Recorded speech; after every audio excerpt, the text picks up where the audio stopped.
Bonjour David.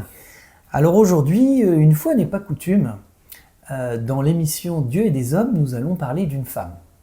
Alors on a abordé précédemment quelques exemples, notamment Priscille et Aquilas, mais là il s'agissait plutôt d'un couple, et nous avions abordé aussi une femme de l'Ancien Testament qui était Abigaël. Tout à Mais fait. cette fois-ci, nous allons aborder une femme qui s'appelle Phoebé, que l'on trouve dans le Nouveau Testament, et on peut dire qu'on a été un petit peu sollicité par une sœur dont je tairai le nom, qui nous a fortement demandé de pouvoir faire une petite émission autour de ce personnage. Elle se reconnaîtra. Alors je vais lire un premier passage dans Romains 16, versets 1 à 2, qui sont les deux seuls versets où l'on mentionne le personnage de Phoebé dans la Bible. Je vous recommande Phoebé, notre sœur, qui est diaconesse de l'église de Sancheré, afin que vous la receviez en notre Seigneur d'une manière digne des saints, et que vous l'assistiez dans les choses où elle aurait besoin de vous, car elle a donné aide à plusieurs et à moi-même. Luc, peut-être la première question qui me vient à l'esprit, qui est Phoebé et pourquoi Paul commence-t-il la conclusion de son épître aux Romains en parlant d'elle?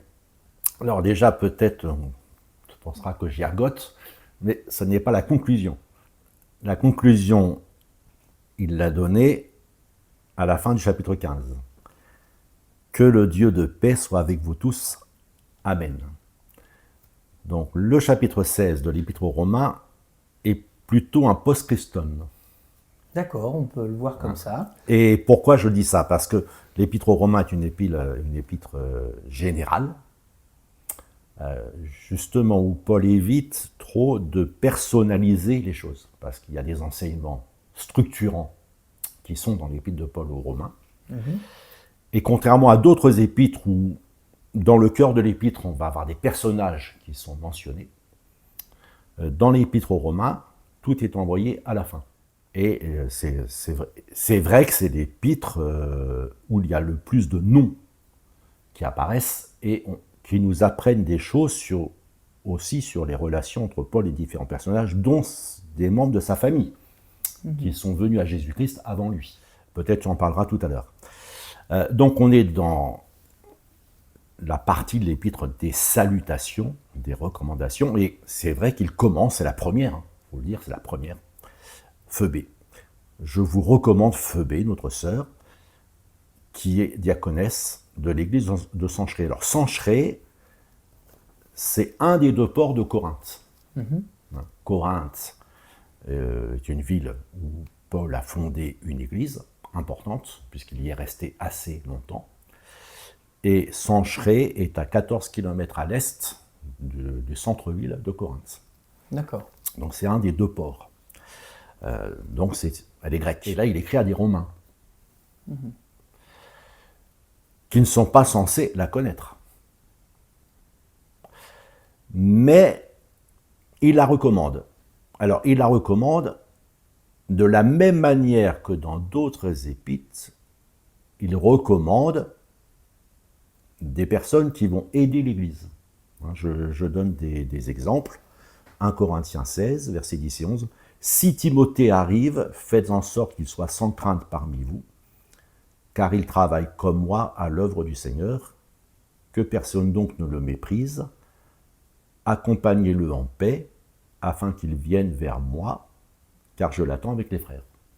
Dans l'épître de Tite, chapitre 3, verset 13, aie soin de pourvoir au voyage de Zénas, le docteur de la loi, et d'Apollos, en sorte que rien ne lui manque. Et là, pour Phoebé, il est dit, recevez-la en notre Seigneur d'une manière digne des saints, et que vous l'assistiez dans les choses où elle aurait besoin de vous, car elle a donné aide à plusieurs et à moi-même. Donc est-ce que Phoebé, Paul a su qu'elle venait à Rome pour raison personnelle, mais qu'il serait bien qu'elle puisse bénéficier de l'assistance de l'Église, puisqu'elle-même en a assisté beaucoup, ce sera ce qu'on partagera tout à l'heure certainement, ou est-ce que Paul l'envoie à Rome pour qu'elle apporte quelque chose de son expérience de Sancheré. Parce que l'épître de Paul aux Romains commence quand même avec ces paroles de l'apôtre Paul, car je désire vous voir pour vous communiquer quelques dons spirituels, afin que vous soyez affermis, ou plutôt afin que nous soyons encouragés ensemble au milieu de vous par la foi qui nous est commune, à vous et à moi. Donc dans son domaine à lui, Paul, tout ce qu'il va écrire dans l'épître, et puis ce qu'il voudrait leur dire de vive voix et partager avec eux,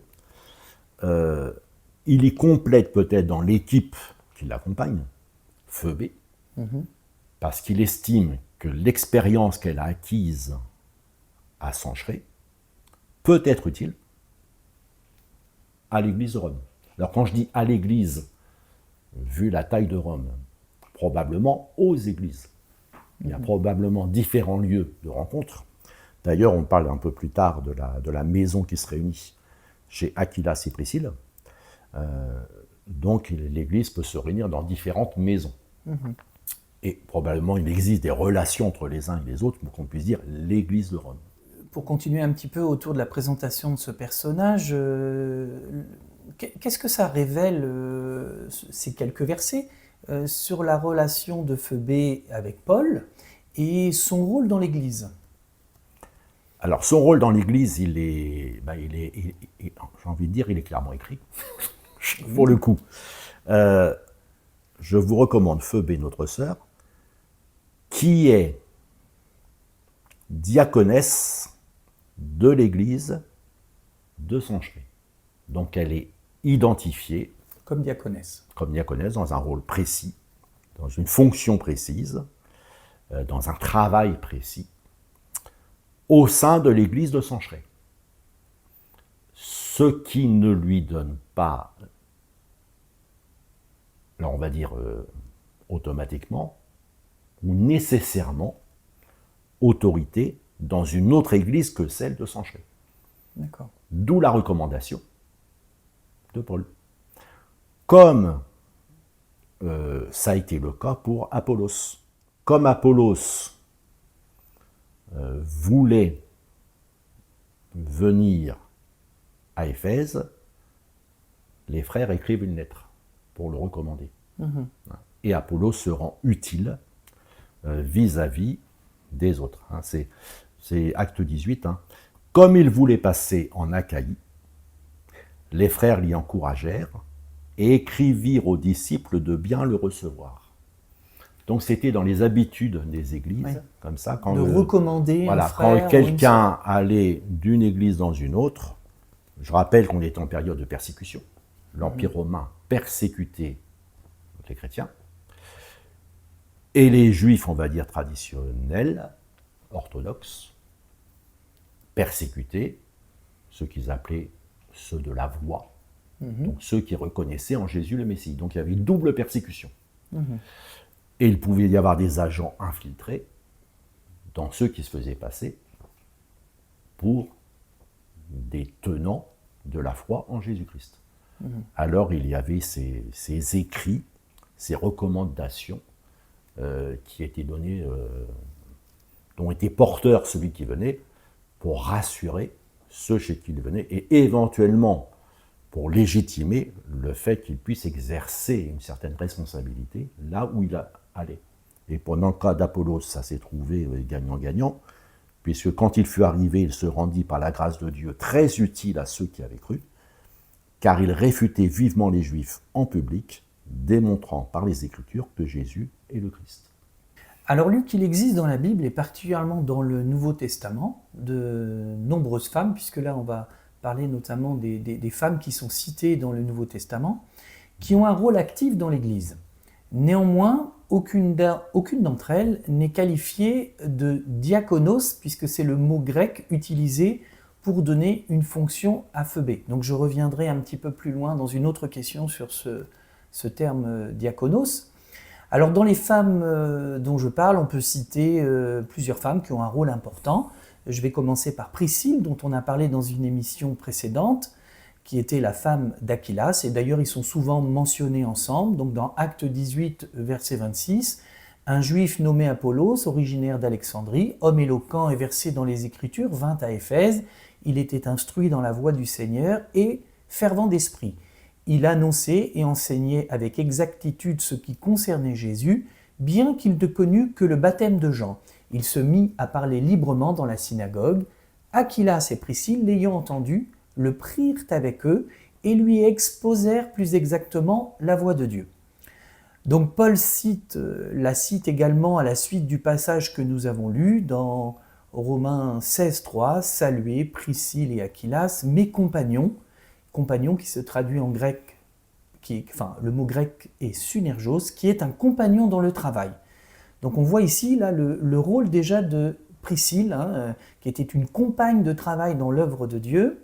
Je vais mentionner d'autres femmes que l'on trouve dans la Bible. Marie, Tryphène, Tryphose, Perside sont nommées par Paul dans Romains 16, 6 à 12. Et au verset 6 notamment, « Saluez Marie qui a pris beaucoup de peine pour vous ». Au verset 12, « Saluez Tryphène et Tryphose qui travaillent pour le Seigneur ». Saluez Perside, la bien-aimée qui a beaucoup travaillé pour le Seigneur. Et ici, on peut dire que toutes ces femmes qui sont mentionnées, eh bien Paul salue ici leur travail pour le Seigneur. Et je vais donner un dernier exemple, Junias au verset 7, « Saluez Andronicus et Junias », c'est un prénom féminin, « mes parents et mes compagnons de captivité qui jouissent d'une grande considération parmi les apôtres et qui même ont été en Christ avant moi. » Donc on remarque que Junias ici a une réputation remarquable auprès des apôtres.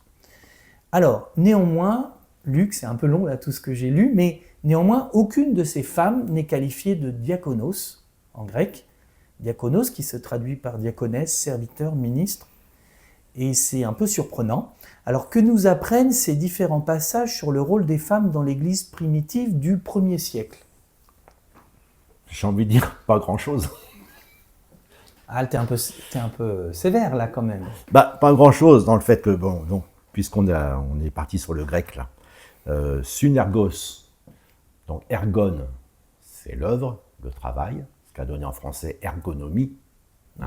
Sun, c'est ce qui donne symphonie, ensemble, donc travailler ensemble. Donc tous les textes, tous les personnages dont tu as parlé ici, c'est bien dans notre émission Dieu et les hommes, Dieu et les femmes, Dieu et les êtres humains. On l'appelait Dieu et les hommes, on aurait pu l'appeler Dieu et les êtres humains, mais ça aurait fait un peu long. C'est homme. Voilà, homme avec, comme on générique. dit, avec un grand H, comme on dit.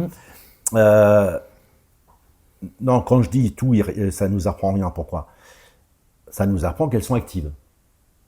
Ça nous apprend que leur travail est reconnu, mais ça ne nous apprend rien sur la nature de leur travail. C'est ça que je veux dire quand je dis ça ne nous apprend rien. Ça ne nous apprend rien sur la nature de leur travail. À la limite, on en sait plus dans l'Évangile. Dans les Évangiles, on sait qu'il y avait des femmes de distinction qui soutenaient Jésus, de leur bien. On savait que Marthe fait la popote, à la française, de façon un peu trop luxueuse. Et que Marie a choisi la bonne part. Et que Marie a choisi la bonne part, d'être au pied de Jésus. Voilà. On sait que les femmes ont été plus courageuses que les hommes. Quand Jésus est crucifié, plusieurs femmes sont au pied de la croix, alors que les apôtres sont partis. On sait aussi que ce sont des femmes qui ont annoncé les premières la résurrection de Jésus. Aux apôtres. Oui, mais ce sont pas à la foule. Ce sont quand même des femmes. Non, mais c'est important de le souligner, puisqu'on est sur le terrain là, des relations homme-femme et la nature de l'activité des uns et des autres. Va le dire à mes frères. Va aller dire à mes frères. Et en particulier, c'était à Marie de Magdala que Jésus confie cette tâche. Donc, on sait, voilà. Et celles qui nous intéressent aujourd'hui, Phoebé, on y reviendra plus tard, as-tu dit, sur le titre de diaconesse. Alors ça, je vais justement te poser des questions là-dessus. Mais sur la nature de son activité, on sait que assistez-la dans les choses dont elle aura besoin, car elle a donné aide à plusieurs et à moi-même. Donc elle était une aide, mais est-ce que c'est une aide spirituelle? Est-ce que c'est une aide matérielle? Je prends un exemple, ou plutôt une supposition. Paul reste encore assez longtemps à Corinthe. Ensuite, il prit congé des frères, acte 18, verset 18, et s'embarqua pour la Syrie avec Priscille et Aquilas, après s'être fait raser la tête à Sanchray, car il avait fait un vœu. Est-ce que c'est Phoebé qui a rasé la tête de Paul? Alors ça va être un peu compliqué de répondre à cette question. Après s'être fait raser la tête à Sanchray, car il avait fait un vœu. Voilà un exemple, une possibilité d'action de Phoebé. Bon, il n'a pas fait que ça, puisqu'il dit qu'elle a fait aide à moi-même et à plusieurs, comme Philémon aussi était une aide. La nature de l'aide de Prisca et Aquilas, outre qu'ils ont aidé Arupolos à mieux comprendre les choses de Dieu, ça va beaucoup plus loin. Ils ont exposé leur tête pour sauver ma vie. C'est pas rien d'être prêt à risquer de prendre place sur l'échafaud. À l'époque, c'était le cirque, c'était des bêtes, c'était les lions et autres. Donc, ils ont exposé leur tête pour sauver ma vie. Ce n'est pas moi seul qui leur rend grâce, ce sont encore toutes les églises des païens. Voyez, donc voilà, on sait que voilà, Marie, pareil, saluez Marie qui a pris beaucoup de peine pour vous. Elle a pris beaucoup de peine pour vous. Mais la nature de cette peine, on ne la connaît pas. Donc c'est des sœurs qui se sont fortement investies pour le Seigneur, qui ont montré leur amour pour l'Église, leur amour pour les frères et pour les sœurs. Mais Paul, tout au moins ici, ne décrit pas la nature de leur aide. Pour ça, j'ai dit de façon un peu provocante. J'ai dit ça ne nous apprend rien. Ça ne nous apprend rien. Si ce n'est, oui, qu'il y avait une forte activité. Il y avait une forte activité. Et derrière cette activité, il y avait un grand amour. Un amour du Seigneur, un amour de l'Église, un amour des frères et des sœurs, ça c'est certain. Mais aller plus loin que ça, au travers de Romains 16, ça me paraît un peu difficile. Merci Luc pour ces éclaircissements autour de Phoebé. Nous nous retrouvons pour la seconde partie prochainement. À bientôt. À bientôt.